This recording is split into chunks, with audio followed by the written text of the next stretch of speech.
Hello दोस्तों, एक नई और इंटरेस्टिंग वीडियो के साथ हाजिर हूँ। पहले मैं खबर पढ़ लेता हूँ, फिर उस सिस्टम के बारे में डिटेल भी देख लेंगे। खबर ऐसे है कि इसराइल ने लबनान की सरहद पर मिसाइल की निशानदेही के लिए रडार से मुसल्लह सफरी गुब्बारा नस्ब कर दिया।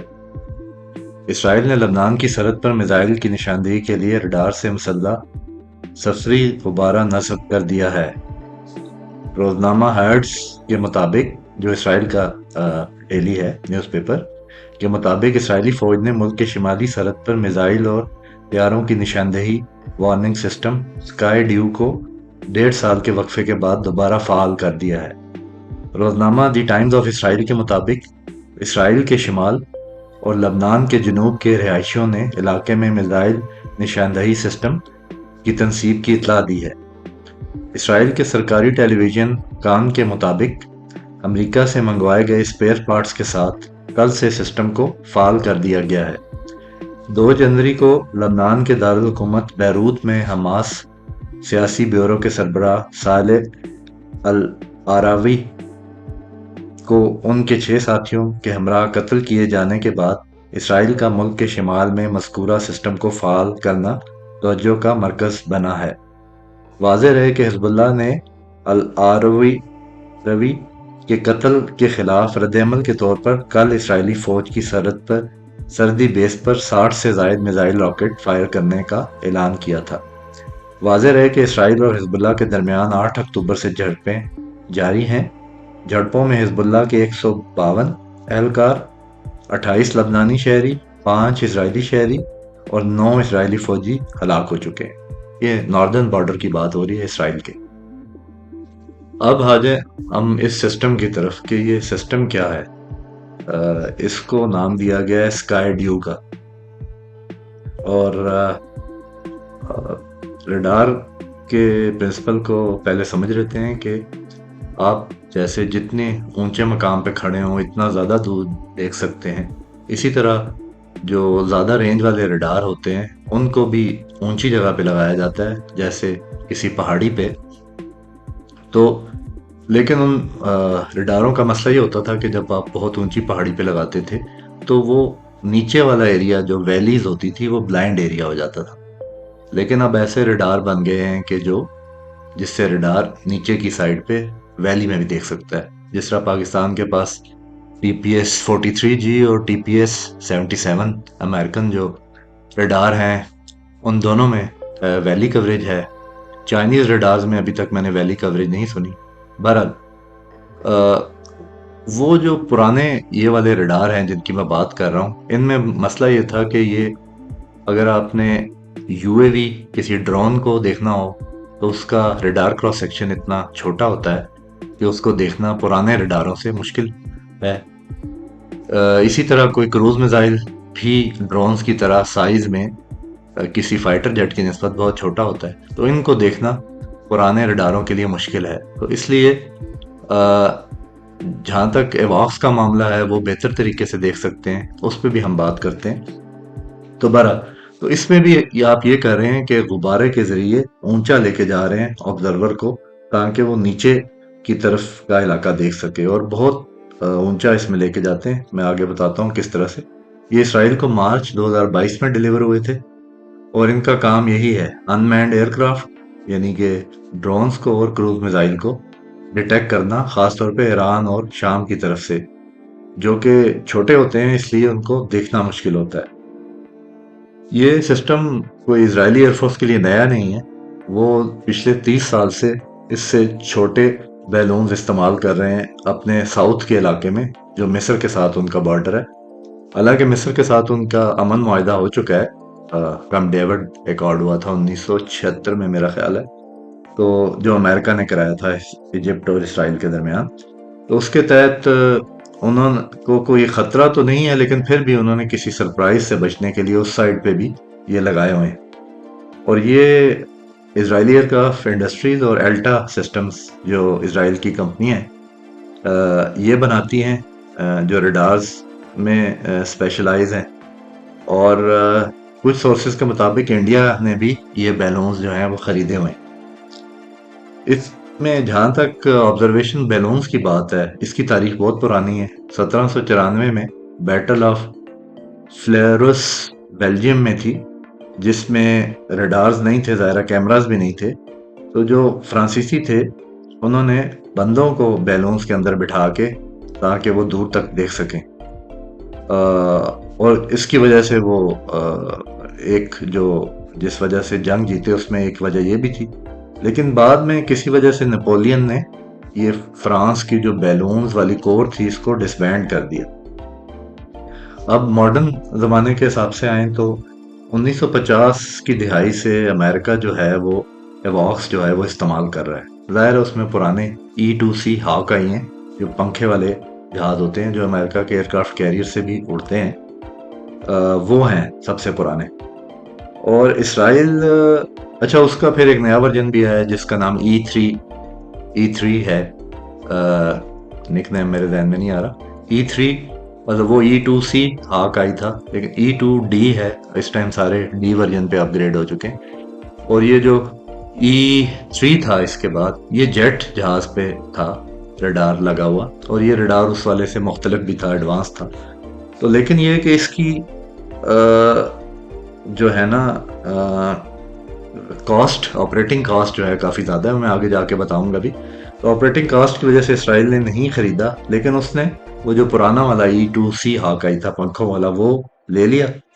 3 اس طرح کے لیے ہاک آئی E2 جو ایئرکرافٹ تھے، جو تھوڑے سستے بھی تھے، اور وہ استعمال بھی کر رہے ہیں آج تک۔ پھر اس نے بعد میں یہ کیا اسرائیلی ایئر فورس نے کہ ان کا ایک اپنا سسٹم جسے وہ نیچ شون ایئرکرافٹ کہتے ہیں، جو اسرائیلی ایئرکرافٹ انڈسٹری نے ڈیولپ کیا، جو اصل میں امریکن گلف سٹریم جو بزنس جیٹ ہے ایک، اس کا جہاز ہے، اور ظاہر اوپر ریڈار جو ہے وہ اسرائیل نے خود لگایا ہوا ہے۔ اور یہ ریڈار جو ہیں وہ پرانے والے E2 سے بہتر ریڈار ہیں، ڈیٹیکشن کیپیبلٹی بہتر ہے، جیمنگ سے ریزسٹنس ہے، اور جہاں تک ہاں اس میں کاسٹ، یہ جو بزنس جیٹ والے جہاز ہیں ان کی کاسٹ آف فلائٹ آورز بھی کم ہے، یعنی کہ ظاہر ہے جہاز کا سائز چھوٹا ہے اس وجہ سے، لیکن ریڈار زیادہ کیپیبل ہیں اس کے اندر۔ اب ان چھوٹے بزنس جیٹ ہونے کے باوجود جو ہے نا ان کو یہ جو آبزرویشن بیلون ہے یہ پھر بھی چاہیے۔ اس کی وجہ یہ ہے کہ چلیں ایک سائڈ تو یہ ہے کہ یہ بیلون ظاہر ہے جہازوں کے ساتھ جس طرح ایواکس چلا جاتا ہے دوسرے جہازوں کے ساتھ حملہ کرنے نہیں جا سکتا کہ ان کی مدد کرے، ایک جگہ پہ فکس ہے۔ لیکن دوسری طرف فائدہ یہ ہے کہ آپ کئی ہفتوں تک اس بیلون کو چھوڑ سکتے ہیں، اس کو نہ فیول کی ضرورت ہے نہ اس کا کریو چینج کرنے کی ضرورت ہے، تو مینٹیننس کاسٹ والا مسئلہ ہے۔ ویسے تو آفیشلی اس کی کتنی رینج ہے بیلون کی یہ بتایا نہیں گیا، لیکن خیال ہے کہ 250 کلو، جس پہ ریڈار لگا ہے وہ 250 کلومیٹر تک دیکھ سکے گا، اور خاص طور پہ ویلیز کے اندر جس طرح ایک ایواکس نیچے کی طرف دیکھ سکتا ہے اس طرح اس بیلون کا ریڈار بھی نیچے کی طرف دیکھ سکے گا۔ ویلیز میں خاص طور پہ جو چھوٹے ٹارگٹس ہیں جو نچلے لیول پہ ہیں، لو الٹیٹیوڈ پہ ہیں، اور کروز میزائل کی طرح کے چھوٹے ٹارگٹس جن کو نارمل طریقے سے ڈیٹیکٹ کرنا مشکل ہے۔ اب آپریٹنگ کاسٹ پہ آ جائیں تو ایواکس کی جو فلائٹ ہے وہ کچھ 40,000 روپے گھنٹہ پڑتی ہے۔ 1 گھنٹے کی فلائٹ جو ایواکس کی ہے وہ $40,000 1 گھنٹے کا پڑتی ہے، جبکہ اگر وہ بزنس جیٹ جسے نیچ شون اسرائیلی کہتے ہیں اس پہ کریں تو کچھ $1,000 اس کے بھی بن جاتے ہیں پر گھنٹہ۔ لیکن یہ کہا جاتا ہے کہ بیلون کی ان دونوں سے بھی کم بنتی ہے۔ مثال کے طور پہ ایک ملک جو ہے اس کا نام نہیں لکھا انہوں نے، اس نے $27 ملین سالانہ بچائے بیلونز یوز کر کے ریڈارز کی بجائے۔ اور سائز کا مسئلہ ضرور ہے، لیکن کیونکہ اگر فرض کریں 250 کلومیٹر وہ دیکھ سکتا ہے تو آپ اسے بارڈر پہ تو نہیں لگائیں گے، آپ اپنے ملک کے اندر 50 کلومیٹر لگا سکتے ہیں جہاں پہ دشمن اس کو نشانہ آسانی سے نہیں بنا سکتا۔ جس طرح آپ نے دیکھی ہوں گی حزب اللہ کی کہ بارڈر پوسٹ پہ جو اسرائیل کے سسٹم اور ریڈارز لگے ہوئے ہوں اس کو وہ نشانہ بناتے ہیں، تو اس طرح کا سسٹم جو ہے وہ بارڈر سے بھی آپ 50 کلومیٹر دور لگا لیں پھر بھی وہ 200 کلومیٹر اندر دیکھے گا دشمن کے۔ तो ये इसका फ़ायदा है। बैलून्स के साइज़ बहुत बड़े हैं, 55 मीटर लॉन्ग लंबे भी हैं इसमें। और बाकी थोड़े सा मेंटेनेंस का मसला ज़रूर है, लेकिन वो भी आप मल्टीपल बैलून लगा के उसको कवर कर सकते हैं, ओवरलैपिंग किस्म के बैलून्स लगे हों। और इस बैलून वाले सिस्टम को 1 साल उनका लगा है पूरे को, क्योंकि उसमें बहुत से इशू थे इसको ऑपरेट करने में, क्योंकि है भी ये यूनिक सा। इसकी हाइट मैं आगे जाके बताता हूँ काफ़ी ज़्यादा है।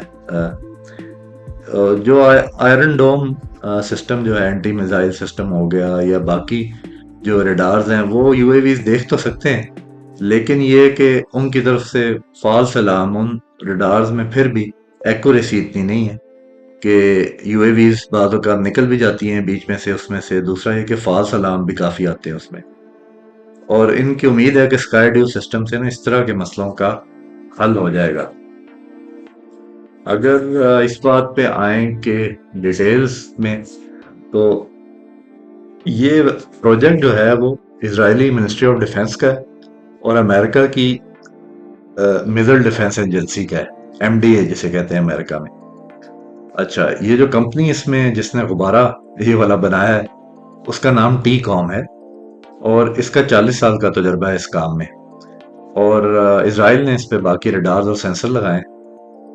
और ये जो सबसे बड़ा इनका जो गुब्बारा था वो 74 मीटर का इन्होंने बताया हुआ है अभी तक,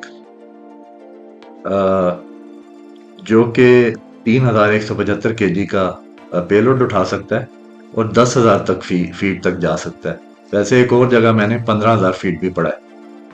अच्छा, ये इस कंपनी का तजुर्बा इतना है कि एक 10 लाख घंटे जो है ना इस तरह के सिस्टम जो है वो चल चुके हैं। गुब्बारे जो है ना उनके 1 मिलियन यानी कि 10 लाख उसके घंटे हैं इन सिस्टम्स के। और लगता यह है कि सऊदी भी इसको ख़रीदने में इंटरेस्टेड हैं। और टी कॉम कंपनी जो है वो उसने जो है ना सऊदी से भी इसका कॉन्ट्रैक्ट ले लिया है। वैसे अमेरिकन आर्मी के साथ इनका कॉन्ट्रैक्ट है $978 मिलियन का। अमेरिकन आर्मी का जो सिस्टम है मॉनिटर करने का, उसके लिए। और ये कंपनी जो है इसकी यही स्पेशलिटी इंटेलिजेंस, सर्विलेंस और रिकॉन्सेंस, जिसे ISR कहते हैं।